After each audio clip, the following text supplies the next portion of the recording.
katika ufalme wa mbinguni, kwa sababu sisi Wakatoliki ni wasafiri hapa duniani.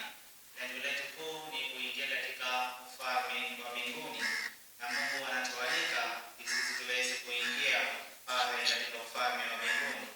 Na ni ya misa, familia ya Charles Machafuko inaombea marehemu baba yao Alois Peter Bwana na marehemu wote wa ukoo wa Bwana pumziko la amani huko mbinguni.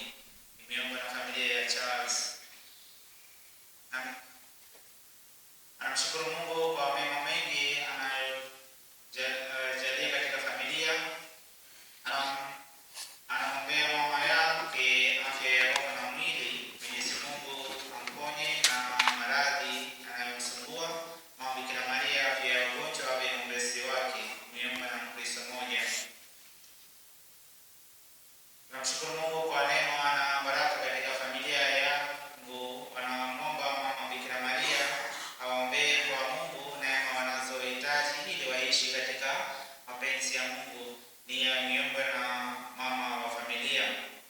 Anamshukuru Mungu kwa zawadi na baraka nyingi anazowajalia kupitia maombezi ya Mtakatifu Anna. Wanaomba baraka na ulinzi wa Mungu.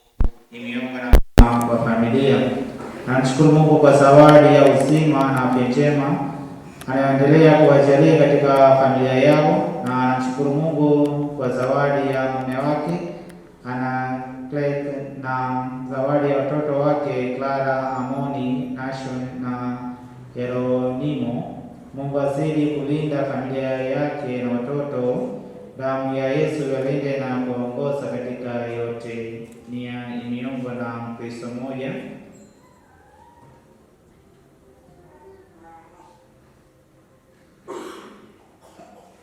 Wanaombea marehemu Ereta Matai Mwenyezi, Agripina Katemena, Linda Mamseri. Mungu awajalie pumziko la amani mbinguni. Ni miombo na jumuiya ya Mtakatifu Gabrieli malaika mkuu.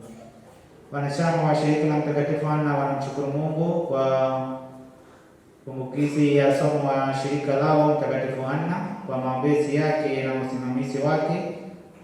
Wanaendelea kudumu katika sala, upendo na matumaini. Pia wanamshukuru Mungu kwa kupata wanachama wapya. Wanaombea marehemu Johnson Mpuya, Kandida Mgwadu, Peter Mgwadu, Hermani Dionisi Mpuya na marehemu wote wa ukoo wa Mgwadu na Mpuya. Mungu awajalie pumziko la milele. Miombo na familia. Anaombea watoto wake wanaojiandaa na mtihani ya kidato cha pili, cha 4 na chuo. Roho Mtakatifu awajalie paji la akili, akumbushe yale yote wanayosoma ili waweze kupata ufaulu mzuri katika mtihani yao. Mama Bikira Maria awe mwombezi wao daima. Ni miombo na familia. Anaombea marehemu Bonaventura Ponera, Yohana Lungu, Martha Luoga, Joaquim Lungu, Anastasia Komba na marehemu wote wa ukoo wa Ponera pumziko la amani mbinguni. Nia imeombwa na Kelvin Ponera.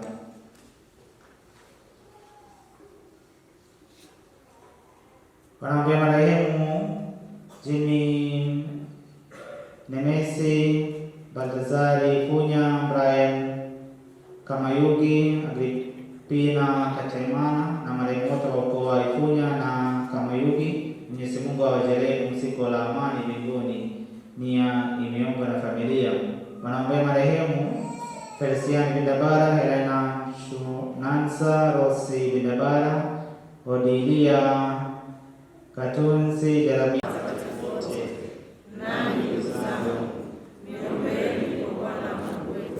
Mungu Mwenyezi atuhurumie, atusamehe dhambi zetu, atufikishe kwenye uzima wa milele.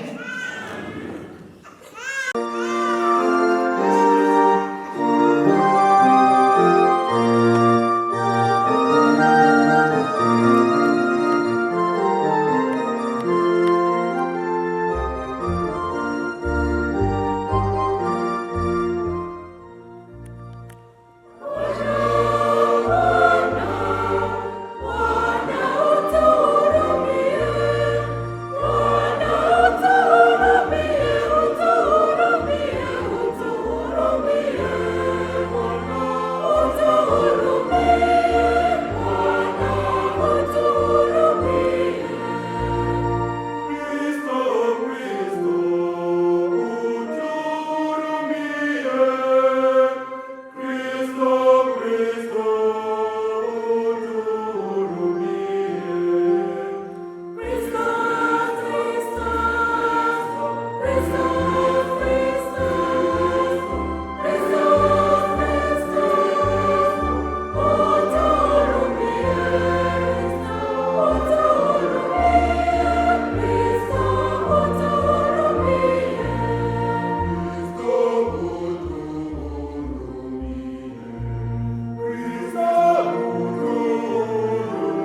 pasipo wewe hapana kilicho thabiti wala kitakatifu.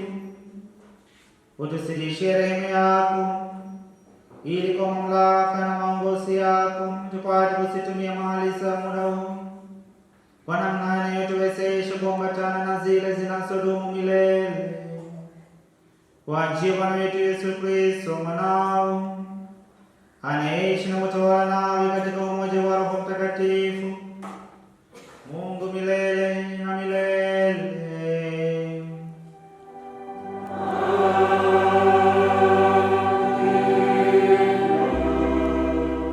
Kwanza cha Wafalme sura ya 3 aya ya 5 ya 7 hadi ya 12. Huko Gibeoni Bwana alimtokea Sulemani katika ndoto ya usiku. Mungu akamwambia, omba utakalo nikupe. Sulemani akasema, Bwana Mungu wangu, umenitawaza niwe mfalme mimi mtumwa wako badala ya Daudi baba yangu, nami ni mdogo tu, sijui jinsi nipasavyo kutoka wala kuingia. Na mtumwa wako yu katikati ya watu wako uliowachagua, watu wengi wasioweza kuhesabiwa wala kufahamiwa idadi yao, kwa kuwa ni wengi. Kwa hiyo nipe mimi mtumwa wako moyo wa adili, ni wahukumu watu wako na kupambanua mema na mabaya, maana ni nani awezaye kuwahukumu hawa watu wako walio wengi? Neno hili likawa jema machoni pa Bwana, ya kuwa Sulemani ameomba neno hili. Mungu akamwambia, kwa kuwa umeomba neno hili, wala hukujitakia maisha ya siku nyingi, wala hukutaka utajiri kwa nafsi yako, wala hukutaka roho za adui zako, bali umejitakia akili na kujua kuhukumu. Basi tazama, nimefanya kama ulivyosema. Tazama, nimekupa moyo wa hekima na wa akili, hata kabla yako hapakuwa na mtu kama wewe, wala baada yako hata inuka mtu kama wewe. Neno la Bwana.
pamoja na wale wampendao katika kuwapatia mema, yaani wale walioitwa kwa kusudi lake, maana wale aliowajua tangu asili aliwachagua tangu asili wafananishwe na mfano wa mwana wake, ili yeye awe mzaliwa wa kwanza miongoni mwa ndugu wengi. Na wale aliowachagua tangu asili, hao akawaita, na wale aliowaita, hao akawahesabia haki, na wale aliowahesabia haki, hao akawatukuza. Neno la Bwana.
Yesu aliwaambia wafuasi wake, ufalme wa mbinguni umefanana na hazina iliyositirika katika shamba, ambayo mtu alipoiona alificha, na kwa furaha yake akaenda akauza alivyo navyo vyote, akainunua shamba lile. Tena ufalme wa mbinguni umefanana na mfanyabiashara mwenye kutafuta lulu nzuri, naye alipoona lulu moja ya thamani kubwa, alikwenda akauza alivyo navyo vyote, akainunua. Tena ufalme wa mbinguni umefanana na juya iliyotupwa baharini, likakusanya wa kila namna, hata lilipojaa wakalivuta pwani, wakaketi wakakusanya walio wema vyomboni, bali walio wabaya wakawatupa. Ndivyo itakavyokuwa katika mwisho wa dunia. Malaika watatokea, watawatenga waovu mbali na wenye haki, na kuwatupa katika tanuru ya moto. Ndiko kutakuwako kilio na kusaga meno. Yesu akawauliza, mnayafahamu haya yote? Wakamwambia, naam. Akawaambia, kwa sababu hiyo kila mwandishi mwenye elimu ya ufalme wa mbinguni amefanana na mtu mwenye nyumba atoaye katika hazina yake vitu vipya na vya kale. Neno la Bwana.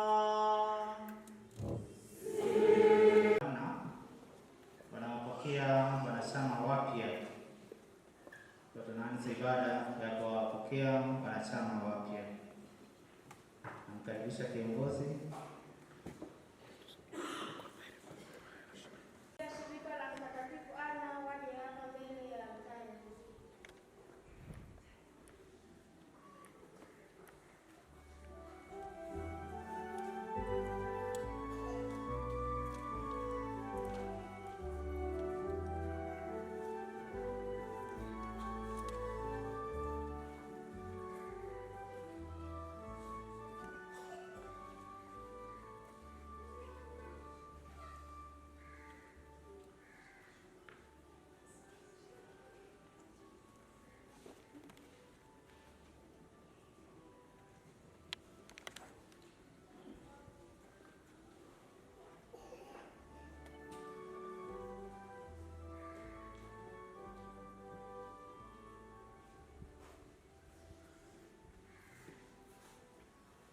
Mheshimiwa Padre, wamama hawa walio hapa mbele yako wanaomba kupokelewa katika shirika la Mtakatifu Ana. Nataka kwa moyo wenu wote kujitolea ninyi na watoto wenu kwa Mtakatifu Ana, mama wa Bikira Maria. Nataka kwa wamama wa Kristo wa kweli mkiooni watoto kulipenda kwa uaminifu mkubwa Kanisa Katoliki na kumfuata Yesu Kristo. Nataka kuombea watoto wenu kuvumilia kwa ajili ya nia njema sala ya kujitolea kwa Mtakatifu Ana.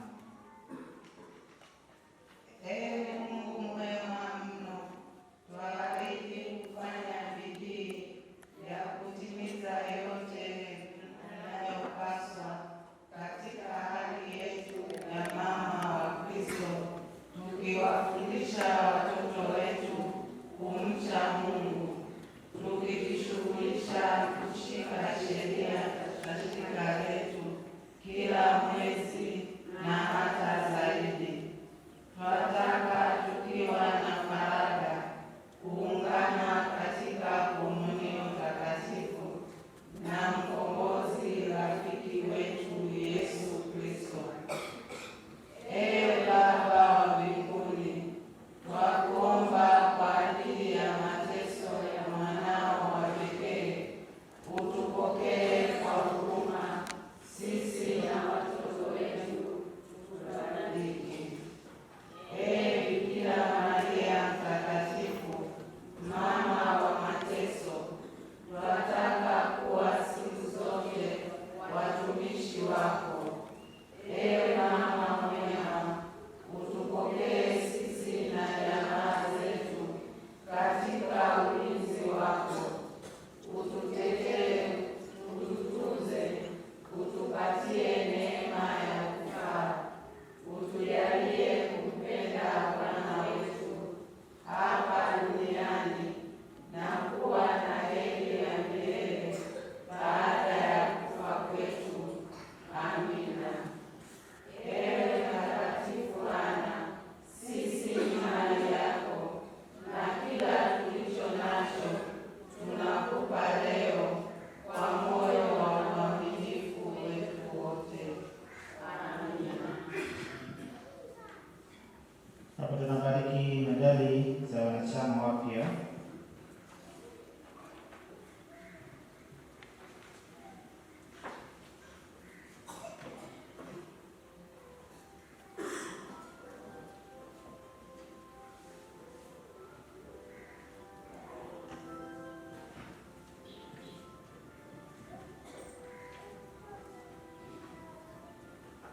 Msala wetu kwa jina la Bwana.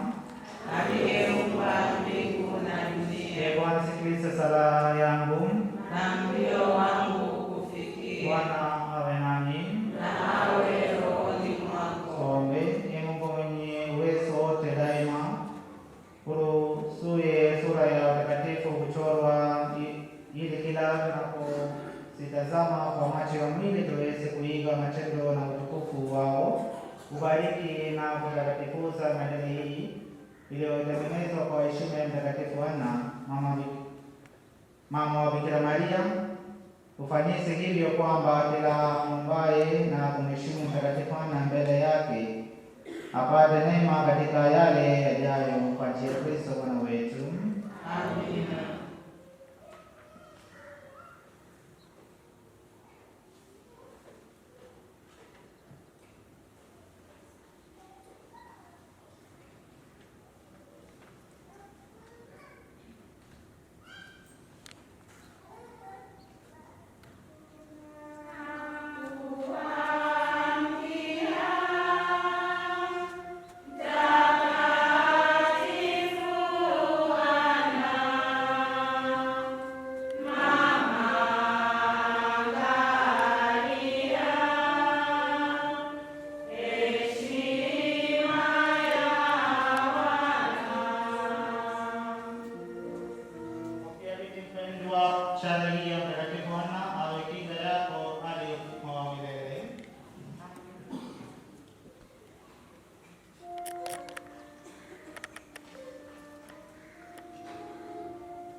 Pokea binti mpendwa ishara hii ya Mtakatifu Ana awe kinga yako hadi uzima wa milele. Amina.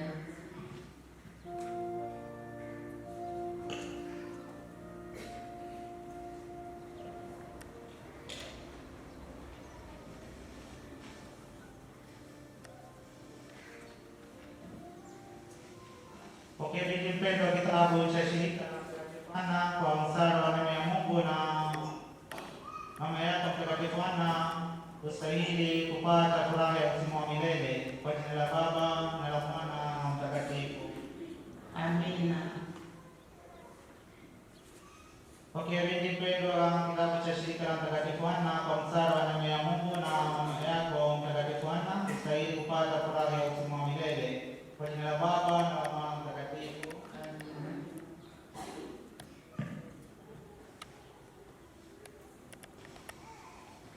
Kwa wewe waliopewa heshima ya utukufu wa Mtakatifu Ana, ninawapokea ninyi katika shirika la Mtakatifu Ana na niwajalieni mshiriki katika kupata rehema zote zilizotolewa kwa shirika la Primaria Yesusa na letu. Na sasa pia majina yenu yaandikwa katika kitabu cha shirika, nisitoshe yaandikwa kwa milele yote mbinguni. Awabariki ninyi Mungu wa mbingu na dunia, aliyependa kuwachagueni muwe katika jumuiya ya wamama wa Mtakatifu Ana.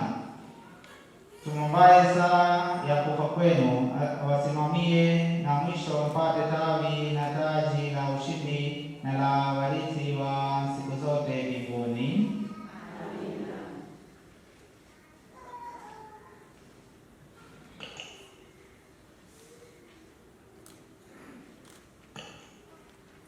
Kristo Bwana wapokeni ninyi katika hesabu ya waamini wake, nasi japo hatustahili tunawapokeeni katika sala zetu. Mungu awajalieni kwa njia ya mwanaye wa pekee, mpatanishi wa watu na Mungu, wakati na nafasi ya kuishi vizuri, kutenda mema na kudumu katika wema, na kuingia kwa furaha katika urithi wa maisha ya milele, na kama vile atuunganishavyo leo hivi kwa kifungo cha mapendo ya kindugu hapa duniani, ili uchaji wa Mungu uweze kuongeza mapendo na mastahili uweze kutuunganisha na waamini wake mbinguni kwa njia ya Kristo Bwana wetu. Amina. Ee Mungu, uimarishe ulichofanya kwa mkono wako ndani yetu. Atukuzwe Baba na Mwana na Roho Mtakatifu. Ee Mungu, waokoe watu wako. Ee Bwana, wapeleke msaada wako kutoka mahali pako patakatifu. Ee Bwana, sikiliza sala yangu. Bwana awe nanyi. Tuombe. Ee Bwana, sikiliza sala zetu, upende kuwabariki hawa watumishi tuliowapokea katika shirika la Mtakatifu Ana. Kwa msaada wa neema zako, wajalie washike amri zako, waishi maisha ya uchaji ya ibada na utakatifu, hatimaye wastahili kupata uzima wa milele kwa njia ya Kristo Bwana wetu. Amina.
Tusali ile sala ya kujitolea kwa kila siku.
Tuwapongeze kwa makofi na vigelegele.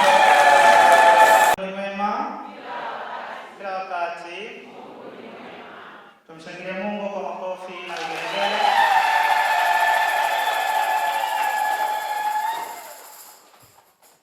Leo ni Jumapili, si wema na wacha bila mahubiri angalau ya dakika 5, si ndio? Kwa hiyo ibada nimechukua mahubiri yangu. Lakini basi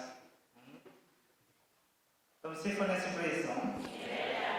Wapendwa, leo tunasikiliza neno la Mungu linatualika, kila mtu amealikwa kuingia katika ufalme wa mbinguni.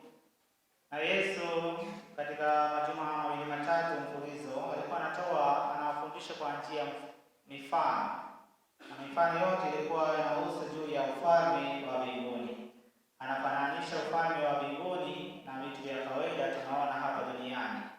Wiki iliyopita tukiangalia alikuwa anatoa mfano wa ngano na magugu, haradali, punje ya haradali na pia ile chachu. Kwa leo anatoa juu ya ile hazina iliyositirika katika shamba. Kabla ya kuingia pale, tukiangalia katika somo letu la kwanza kutoka kitabu cha Wafalme, tunaona ile Suleimani alikuwa amepata ndoto ya Mungu alitokea katika ndoto, na anamuuliza swali kwamba omba utakalo nikupe, omba nitakalo nikupe, kwa sababu yeye ameteuliwa kuongoza watu wa Israeli, na Mungu anamtokea wakati alikuwa Gibeoni pale milimani, alikuwa ameenda kutoa sadaka. Alikuwa karibu na Mwenyezi Mungu, na pale anamtokea katika ndoto, na Mungu anamuuliza ile swali, omba utakalo nikupe. Jamani, nilikuwa nauliza swali lisa ya kwanza, kama Mungu kama anawatokea katika ndoto, kila mtu anapata ndoto, si ndio? Mimi sijui kama Mungu aliwahi kuwatokea katika ndoto. Kuna mtu aliwahi kuona katika ndoto Mungu? Amna? Hata mimi pia bado nasubiri labda. Lakini tunapata mafundisho yake, mawazo yake na mambo mengine katika ndoto, katika masomo, kuanzia masomo mbalimbali, mafundisho mbalimbali, tunapata ujumbe wa Mwenyezi Mungu. Na waliokuwa na bahati nzuri wanaona hata katika ndoto ya Mwenyezi Mungu.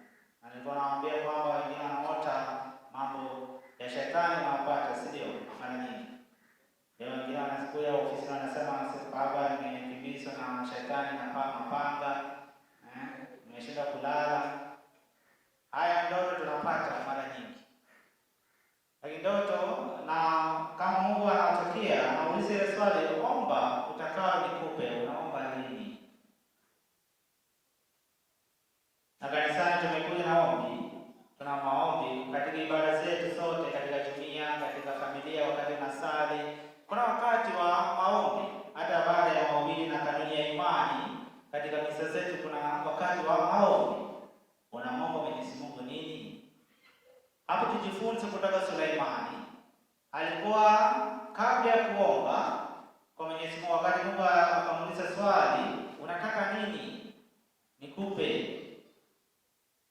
Cha kwanza alijitambua yeye ni nani, ana hali gani.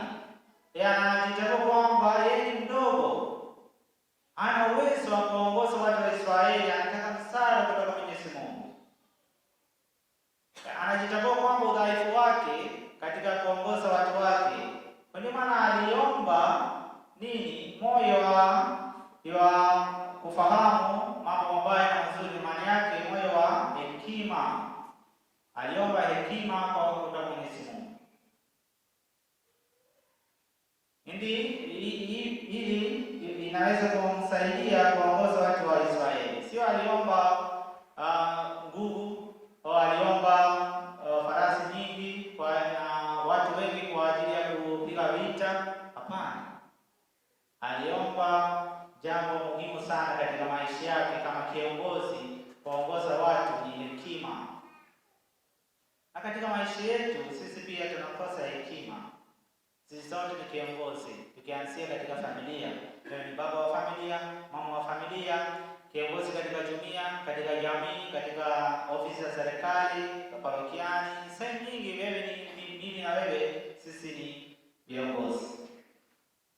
Cha kwanza, wakati tunaamka kwa Mwenyezi Mungu, tumwambie atupe hekima, kufahamu mambo mabaya na mazuri, ili tuweze kuwa viongozi bora katika sehemu tunapofanyia kazi. Tumsifu Yesu Kristo. Na tuwe na ndoto, kwa sababu Mungu alitokea katika ndoto. Kwa sababu kila mtu anakuwa na ndoto zake. Wakati unasoma unataka kufaulu vizuri, wakati unafanya kazi uwe unapata promotion, unapata ngazi ya cheo. Na pia tuwe na ndoto ya muhimu sana, ni kuingia katika ufalme wa mbinguni. Hayo ndoto ndogo ndogo, kwa kufaulu vizuri, kuwa na mafanikio ni ya kawaida.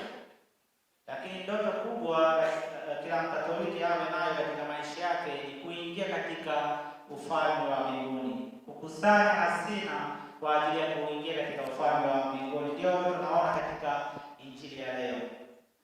Yesu anaongea juu ya ile hazina iliyositirika katika shamba. Katika mfano hii tunawakuta watu wawili. Mmoja anaonekana, mwingine haonekani. Kwa sababu huyu mmoja anaonekana, huyu mtu aliyepata ile hazina na akaificha, na furaha yake akaenda kuuza vitu vyake. Na maana aligundua, alitafuta walipata hazina sio kwenye shamba lake. Si ndio jamani? Kama ingekuwa shamba lake, yeye anaje kwenda kuuza vitu vyake? Kwa ina maana watu wawili, miliki wa ile shamba na aliyepata ile hazina.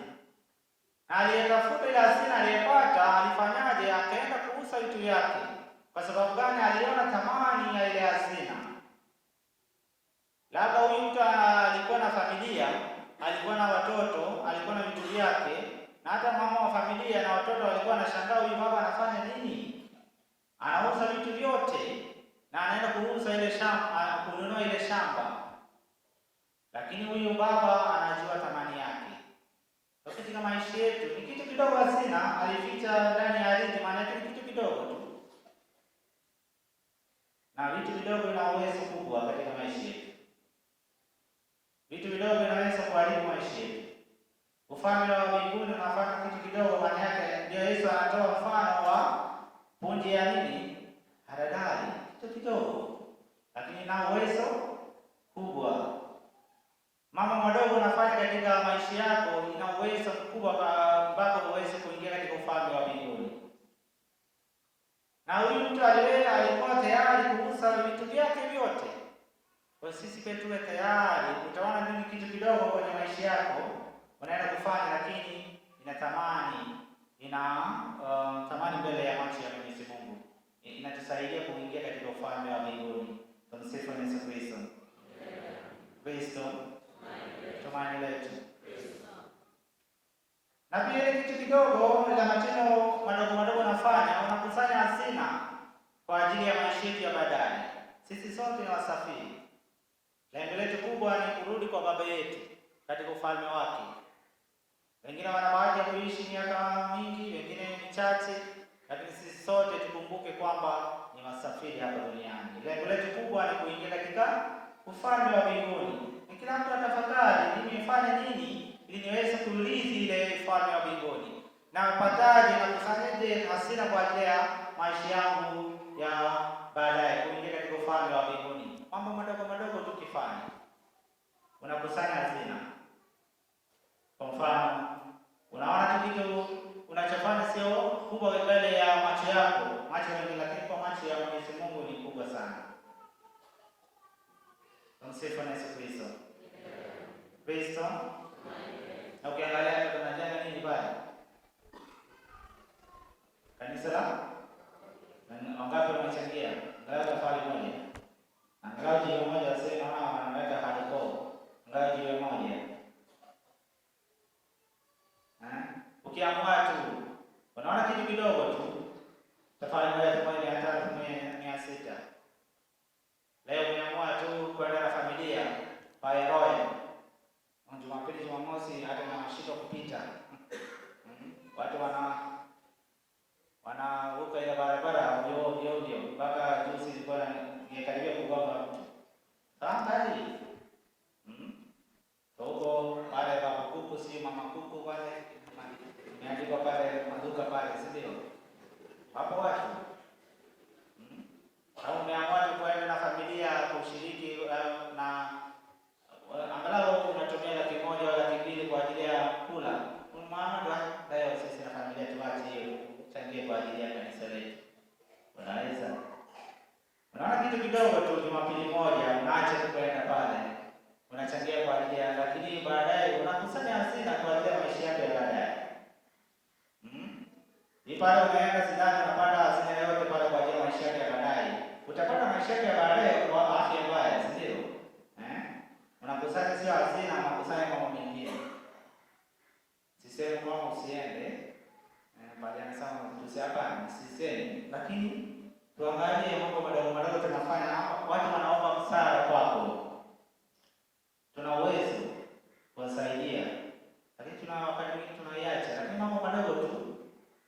Na mambo madogo pia yanaweza kuharibu maisha yetu. Mambo madogo na uwezo kubwa. Angalia ile tulipata shida sana wakati wa 2019, 2021.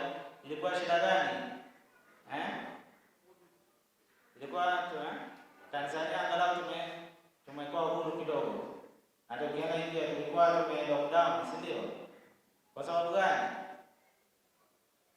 Msahau 19, 2021. Corona. Inasababishwa na nini? Kitu kubwa. Virusi tu kadogo. Ugonjwa yote. Vitu vidogo lakini na uwezo kubwa. Hata vitu vidogo inaweza kuharibia familia. Changamoto ndogo ikiingia katika familia ndio inavunjika. Tumsifu Yesu Kristo. Kwa ndugu zangu wapendwa, tutafute hazina kwa ajili ya maisha yetu ya baadaye na nene kuingia katika ufalme wa mbinguni. Kwa hiyo huyu mtu alipata ile hazina, akauza vitu vyake na akakusanya mali zake na kununua ile shamba. Na tunaona kuna mtu mwingine alimuuzia ile shamba, au aliyemiliki ile shamba. Na maana alipoteza hazina. Alikuwa hatambui kwamba ndani ya shamba lake kuna hazina. Haonekani katika Injili, lakini tukitafakari tunaweza kuona huyu mtu aliyemuuzia ile shamba alishika kutambua kwamba kwenye shamba lake alikuwa na hazina. Alimuuzia. Wakati mwingine sisi pia tunashindwa kutambua hazina ya maisha yetu. Tunashindwa kutambua hazina ya familia zetu. Tunaenda sehemu nyingine. Tunashindwa kutambua hazina ya imani yetu. Hazina katika dunia zetu. Hazina katika kanisa letu. Hazina tunaweza kupata katika kazi zetu. Ikiingia ni changamoto ndogo tu, tunaacha imani. Tukipata changamoto kidogo tu katika familia, kati ya mama na baba, tunaacha maisha ya ndoa. Maana hii tunashindwa kutambua, kufahamu ile hazina ndani ya maisha yetu, ndani ya familia, ndoa, ndani ya imani yetu. Ibilisi anakuja tu na changamoto ndogo ndogo, tunaacha. tunaacha hazina zetu, tunapoteza hazina zetu, tunapoteza hazina ya kuingia katika ufalme wa mbinguni. Na katika maisha yetu tunapata baraka ni nakumbuka na story moja kuhusu mama na familia, baba na watoto wake. Baba ana kazi na ovyo tu, na mama alikuwa anateseka sana, alikuwa na watoto 6. Na alikuwa anahangaika sana kuwalea watoto wake. Na wengine wameishia mtaani, ana amani, ana furaha katika familia. Wengine waliwasomesha, walishindwa kutegemeza familia, wameenda mbali na familia. Na huyu mama alikuwa na malalamiko makubwa mbele ya Mwenyezi Mungu. Kwa nini na changamoto? Kwa nini ni sina mafanikio? Na kama leo Samueli amepata ndoto na Mungu amemtokea siku moja, huyu mama pia katika familia yake Mungu alimtokea na akamuuliza ile swali kwa Mungu, kwa nini napata haya yote? Ninawasomesha watoto wangu lakini wameniacha, wameishia mtaani pale, wanavuta bangi au na maisha. Mungu akamuuliza, ulipoteza sina? Alimuuliza ile mtoto wa 4 ameenda wapi? Alimwambia, mimi nayo watoto wote 6, lakini la 7 ulikuwa na watoto 7, mmoja ameenda wapi? Akakumbukwa ile mtoto wa 4 kwa baada ya 3 alikuwa amepata mimba, akamtoa.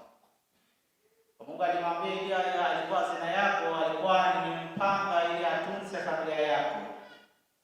Lakini alifanyaje? Alimtoa wakati alikuwa ndani ya tumbo lake. Kwa wakati mwingine sisi wenyewe tunapoteza hazina. Ukipata changamoto kidogo, usoma mama aliona na watoto tayari 3, 4 siwezi, kwa akamtoa. Lakini hii ndio hazina Mungu aliweka kwa ajili yake, kutunza familia yake. Kwa ndugu zangu wapendwa, tunapata hazina. Mungu anatupatia hazina katika maisha yetu ili tunaweza kutunza, ili tuweze kuingia katika ufalme wa mbinguni. Hata imani ni hazina yetu. Uwe na thamani ya imani yetu, na jumuiya ni hazina yetu. Kigango, parokia, kazi, familia, watoto. Na asubuhi tulikuwa na wanajeshi hapa, polisi, waongea na waumini kuhusu kutunza watoto. Kwa hiyo hao wote ni hazina Mungu anatupatia, lazima tutunze ili tuweze kuingia katika ufalme wa mbinguni. Na tukiangalia ile mfano wa pili inafanana na huyu mtu lulu, ile inafanana na hazina. Na Mungu anatupatia lulu nyingi katika maisha yetu. Na tena ile ya 3 ya mwisho ndio tutafakari kidogo. Ni anaongea juu ya mavuno. Ya umefanana na juu ya iliyotupa bahari. Ni anavuna. Kwa sababu wiki iliyopita tulisikia ile mfano wa nini? Magugu na ngano. Siku ya mavuno anafanyaje? Anaruhusu magugu na ngano ikue pamoja, inastawi pamoja. Lakini itafika siku, na maana yake Mungu ni ana uvumilivu sana. Lakini itafika siku ya mavuno, atatenganisha ngano pembeni na magugu sehemu yake. Haya, samaki wabaya sehemu yake na wazuri sehemu yake. Itafika siku ya mwisho, hatujui. Tumepewa hazina nyingi, nafasi nyingi kurekebisha maisha yetu. Ikifika siku ya mwisho, lazima tujiulize swali, nitakuwa wapi? Nitakuwa kwenye kundi la walio wema au walio wabaya? Tusifikie kwamba mimi naenda kuishi milele hapa. Jamani, niliwaambia mwanzoni, sisi ni wasafiri. Tukiwauliza vijana wanafunga ndoa lini? Mwakani. Unapata ubatizo nini? Mwakani. Kila kitu ni mwakani. Wakigani mwakani huko. Unakimbisha maisha yako lini? Mwakani. Kila kitu mwakani. Sidhani kila wakati tunakuwa na mwakani. Tafika siku ya mwisho, ataanza kuuna Mungu wetu. Kwa hiyo Mungu anataka, sio hataki kabisa tuwe kwenye kundi la watu wabaya au kundi la magugu. Anataka tuwe kwenye kundi la watu wazuri na kwenye ngano. Kwa tuwe tayari kuingia katika ufalme wa mbinguni. Tumsifu Yesu Kristo. Tusimame kwa imani yetu. Na sadiki kwa Mungu mmoja.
Yesu alitueleza habari ya Mungu kwa lugha ya mifano tunayofahamu. Ee Baba Mungu,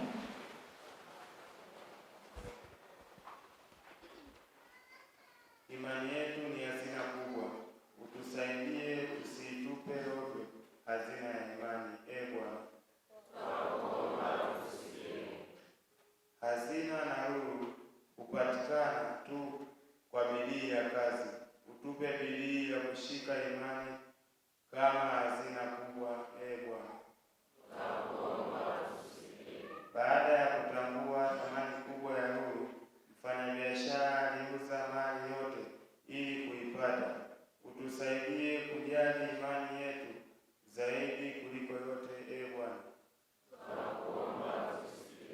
Yesu alisema kwamba mtu hawezi kuwatumikia mabwana wawili. Utusaidie kukuchagua wewe kama Bwana wetu. Ee Bwana, uwapokee marehemu wote waliotunza imani yao vizuri. Ee Bwana, Ee Mungu Baba, mwana wako walitueleza habari zako kwa mifano ili kutuwezesha kukufahamu. Yatimisha maombi yetu ili tuzidi kukufahamu kwa njia ya Kristo Bwana wetu.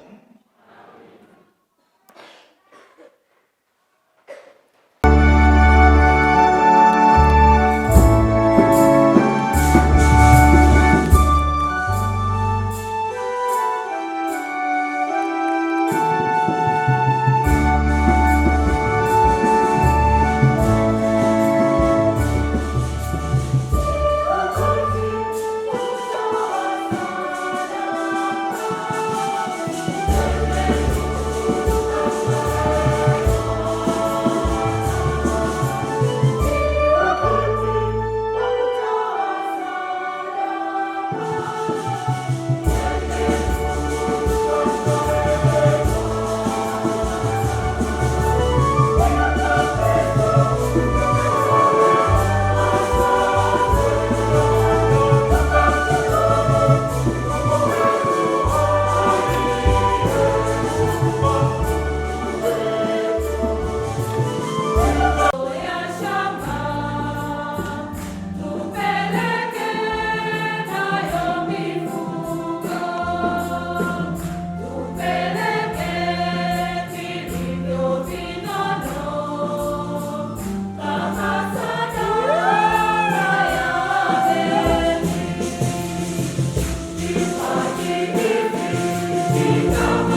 majitoleo yao ya sadaka na vitu walioleta kwa moyo mkunjufu. Tunakuomba kwa wema wako wabariki, watakaze na kuwasilishia pato lao, ili pale palipopungua uendelee kupajaza, huko ukiendelea kuwaongezea fadhila ya ukarimu kwa kanisa lako, kwani kutokana na ukarimu wao Mungu Baba unatukuzwa na watu wanatakazwa. Ulinde mali zao, kinge na mwili na roho dhidi ya mwovu Shetani, na mwisho wakaribishe kwako mbinguni. Tunaomba hayo kwa njia ya Kristo Bwana wetu. Amina.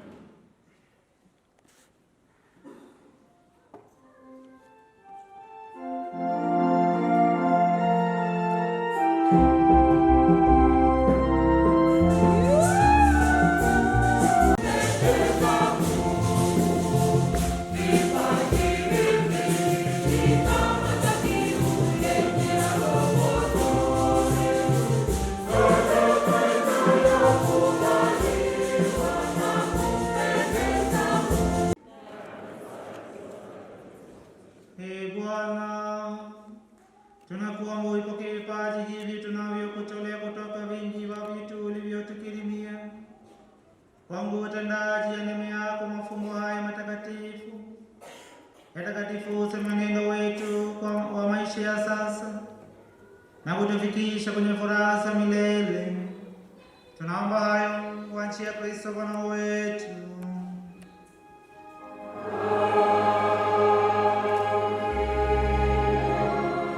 Bwana awe nani.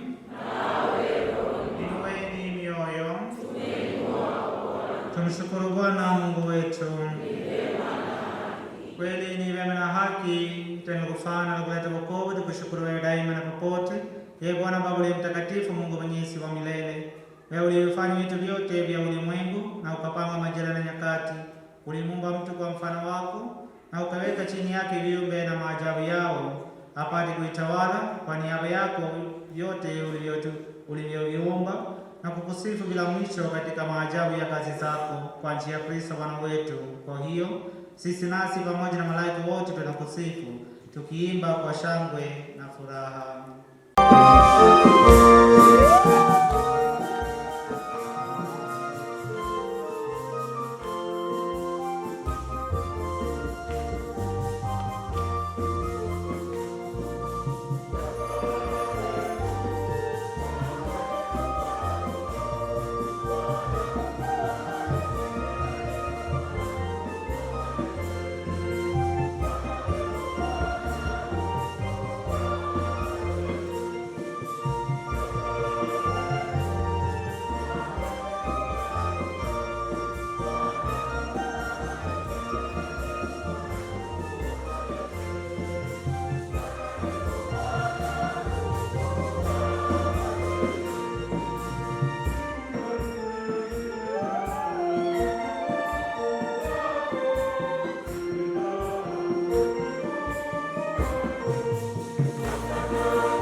damu ya Bwana wetu Yesu Kristo. Yeye alipotolewa na kuingia kwa hiari katika mateso yake, alitoa mkate kushukuru, akaumega na kuwapa wafuasi wake akisema, twaeni mle nyote, huu ndio mwili wangu utakaotolewa kwa ajili yenu.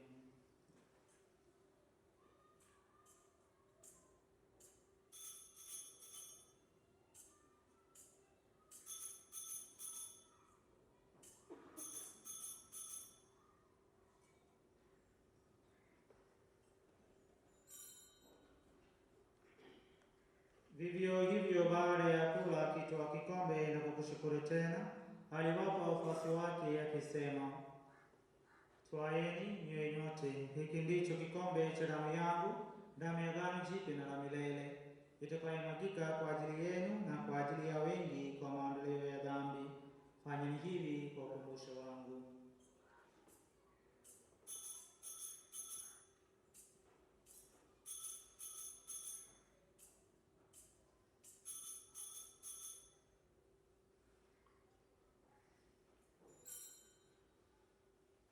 Fumbo la imani. Kifo chako na kutukuza kwa hiyo, ye Bwana, tunapoadhimisha ukumbusho wa kifo na ufufuko wake mwanao, tunakutolea mkate wa uzima na kikombe cha wokovu. Tunakushukuru kwa kuwa umetusajilisha kusimama mbele yako na kutumikia. Pia tunakusihi kwa unyenyekevu, ili kwa kushiriki mwili na damu ya Kristo tukusanye Roho Mtakatifu tupate kuwa jamaa moja.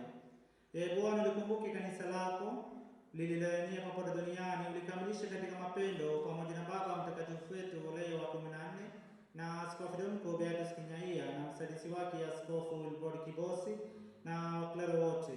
Wakumbuke pia ndugu zetu waliofariki dunia wakiwa na tumaini la ufufuko, na marehemu wote waliofariki dunia katika huruma yako wapokee kwenye nuru ya uso wako.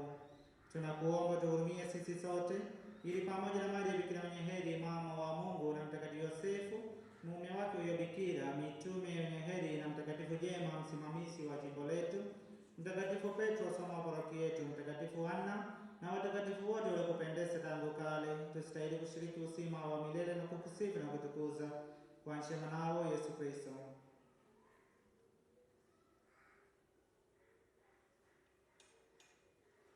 Kwa njia yake na pamoja naye ndani yake, wewe Mungu Baba Mwenyezi, katika umoja wa Roho Mtakatifu, unapata heshima yote na utukufu milele na milele.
wapate uzima wa milele.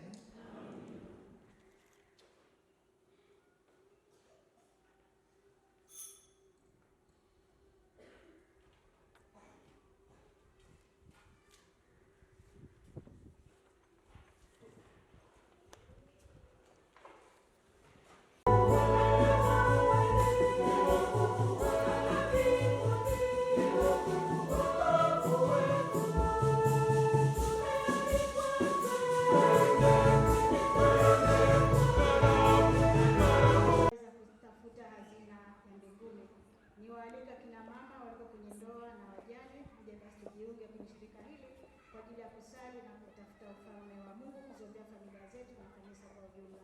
Tumsifu Yesu Kristo. Basi karibuni tusikize matangazo yale ya muhimu ya Dominika ya leo tarehe kwa kutoka Dar es Salaam. Karibuni sana na watakieni Jumapili njema. Tusimame kwa baraka ya mwisho. Bwana awe nanyi.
Katika